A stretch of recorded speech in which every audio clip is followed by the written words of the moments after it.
A war of words is escalating in the Kenya's political arena tonight, and the Homa Bay Governor Gladys Wanga has sharply criticized the former Deputy President Rigathi Gachagua over remarks she describes as offensive and divisive. Wanga condemned the former Deputy President Rigathi Gachagua over remarks allegedly made during the public address in Gatundu, where he reportedly described numbers and members of the Luo community using derogatory language. In a strongly worded statement issued on 7th April, Wanga termed the comments reckless, tribal and unacceptable, warning against rhetoric that undermines national unity and respect among communities. The political exchange, now drawing national attention, began after remarks attributed to Rigathi Gachagua during a public gathering in Gatundu. According to Governor Wanga, the former deputy president made statements that demeaned the Luo community, prompting a swift and forceful response from the county leader. In a statement, Wanga expressed strong disapproval, describing the remarks as deeply offensive and inconsistent with the values of unity and mutual respect that underpin the country's social fabric. She emphasized that no Kenyan community should be subjected to ridicule or derogatory characterization, noting that such language risks deepening divisions in an already sensitive political environment. Wanga's response was not only direct but also expansive, addressing both the specific remarks and the broader tone of political discourse in the country. She questioned the circumstances under which the comments were allegedly made, pointing out that they were delivered far from the community being referenced and to an audience with limited direct representation from that group. This, she suggested, raised concerns about the intent and the impact of such statements, particularly in the nation where ethnic harmony remains a critical pillar of the stability. The governor further criticized what she described as a pattern of inflammatory rhetoric, accusing the former deputy president of using divisive language to regain political relevance. Her remarks come at a time when Kenya's political landscape is already experiencing heightened tension, with leaders positioning themselves ahead of the future electoral contests. Wanga also addressed claims attributed to Gachagua regarding the Orange Democratic Movement, commonly known as ODM.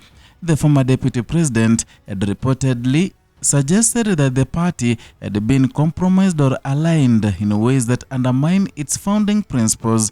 In response, Wanga dismissed those claims as false and misleading, reaffirming ODM's identity as a long-standing political movement grounded in ideology and public service.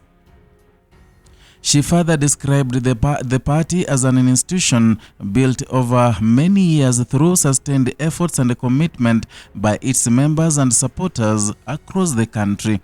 According to Wanga, the party's foundation is rooted in values such as social justice, inclusivity, and devolution. Principles, she said, remain central to its mission. And the governor also referenced the legacy of veteran opposition leader Raila Odinga, highlighting his role in shaping the party and its ideals. She expressed concern over what she termed as inconsistent references to Odinga by Gachagua, suggesting that political figures should approach such legacies with respect and sincerity. Beyond domestic politics, Wanga's statement extended to remarks allegedly made about Tanzanian President Samia Suluhu Hassan.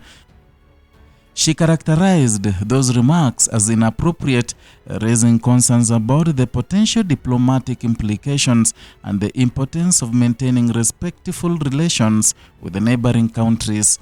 The governor noted that statements made by prominent political figures carry weight not only within the country but also across the region, underscoring the need for careful and respectful communication. Despite the strong language used in her response, Wanga sought to strike a broader tone of restraint and also responsibility. She called on leaders from all political backgrounds to prioritize respectful engagement, warning that inflammatory rhetoric could have lasting consequences on national cohesion. Her message underscored the importance of focusing on issues that directly affect citizens, including development, service delivery, and economic stability.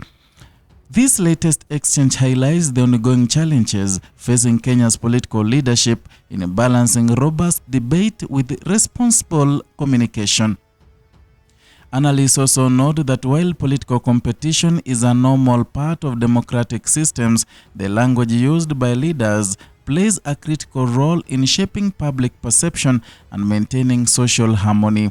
In recent years, there have been repeated calls from civil society organizations, religious leaders, and citizens for a more issue-based approach to politics.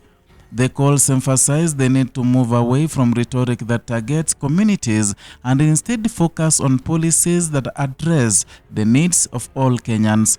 The current situation serves as a reminder of the influence political leaders hold and the responsibility that comes with it.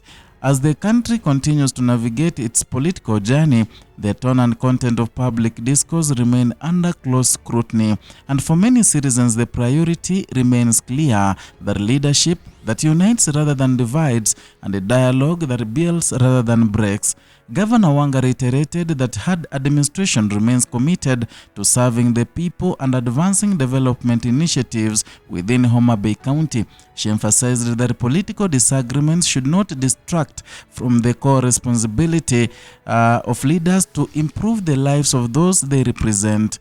At the same time, she maintained that respect among communities is non-negotiable and must be upheld by all leaders, regardless of political affiliation.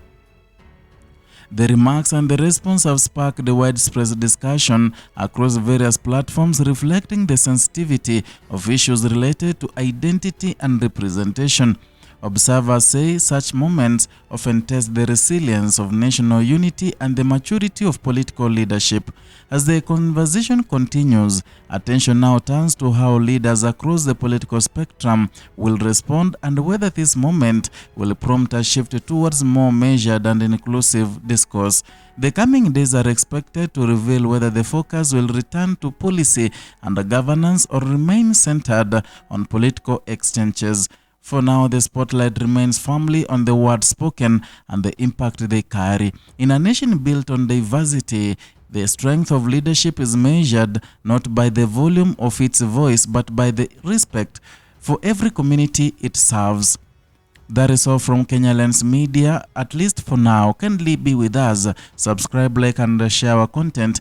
Equally hit the notification bell so that you can be getting notifications each and every time we bring in a new video.